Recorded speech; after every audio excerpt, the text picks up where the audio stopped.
Salam saudara-saudara kasih dalam nama Yesus. Dari Taman Mini, saya sebagai hamba Tuhan akan menyampaikan firman Tuhan pada hari ini. Yang menjadi renungan bagi kita adalah hakikat penciptaan manusia. Hakikat penciptaan manusia. Yang menjadi landasan firman Tuhan adalah Kejadian 1 ayat 26. Saya akan bacakan Kejadian 1 ayat 26.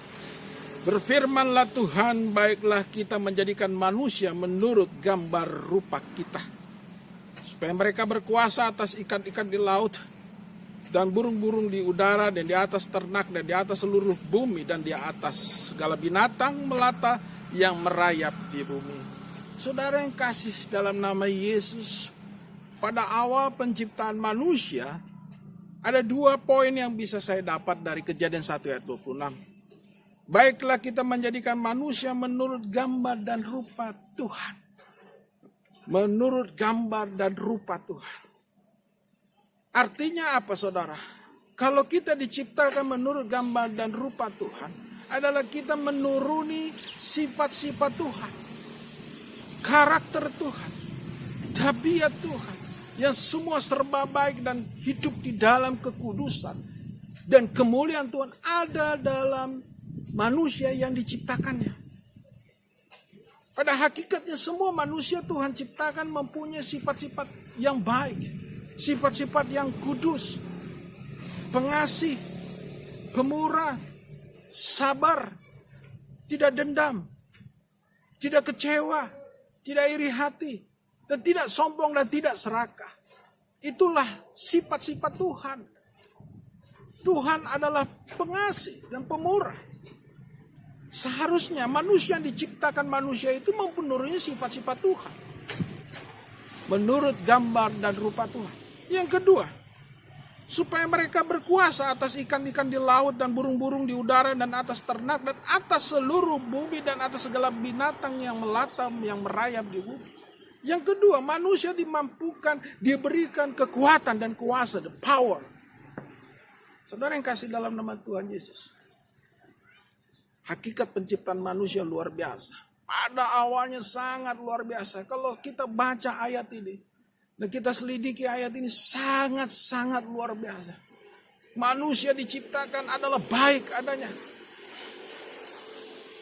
Perfect, sempurna. Dia punya kekuatan, punya kuasa. Tapi apa yang terjadi? Kejadian 3. Manusia jatuh dalam dosa.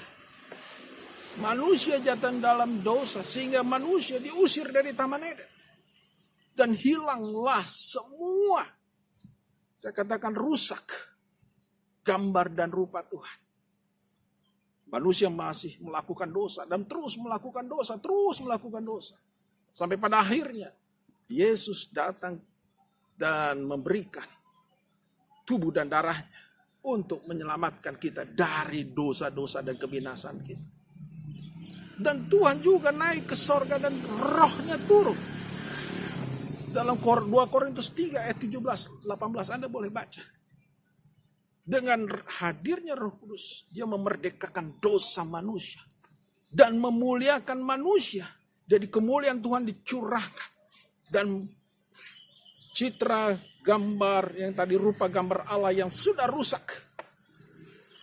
Dipulihkan, diperbaiki, direstorasi menjadi penuh kemuliaan Tuhan. Tuhan tidak pernah ingin manusia rusak. Yang membuat manusia rusak adalah manusia sendiri. Dia mau digoda oleh si iblis. Dia mau tergoda dan terikat oleh si iblis. Olehnya karena saya sebagai hamba Tuhan mengingatkan. Kembalilah kita kepada hakikat penciptaan manusia.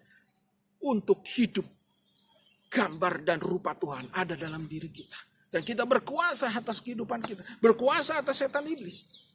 Saudara yang kasih dalam nama Yesus. Bagaimana Pak Pendeta caranya? Caranya mudah sekali. Engkau datang kepada Tuhan, engkau bertobat. Saya ulang. Engkau datang kepada Tuhan dan engkau bertobat. Dan minta Roh Kudus. Ya, minta Roh Kudus yang mengubah hidup. Sehingga citra diri gambar Tuhan ada dalam dirimu. Sehingga engkau menuruni sifat-sifat Tuhan. Ya, pemurah, mempunyai kasih agape, tidak ada lagi iri hati, Tidak ada lagi dendam, kecewa, cemburu, dan apapun. Sifat-sifat kedagingan kita selepas semuanya. Dan kemuliaan Allah semakin besar. Sehingga kita mampu melakukan pekerjaan Tuhan yang lebih besar. Dan kita mampu mengikuti dan melakukan kehendak Tuhan. Sehingga kita menjadi orang-orang yang dipakai Tuhan. Putra pewaris kerajaan sorga. Demikianlah firman Tuhan pada hari ini. Menjadi kekuatan bagi kita, menjadi rema.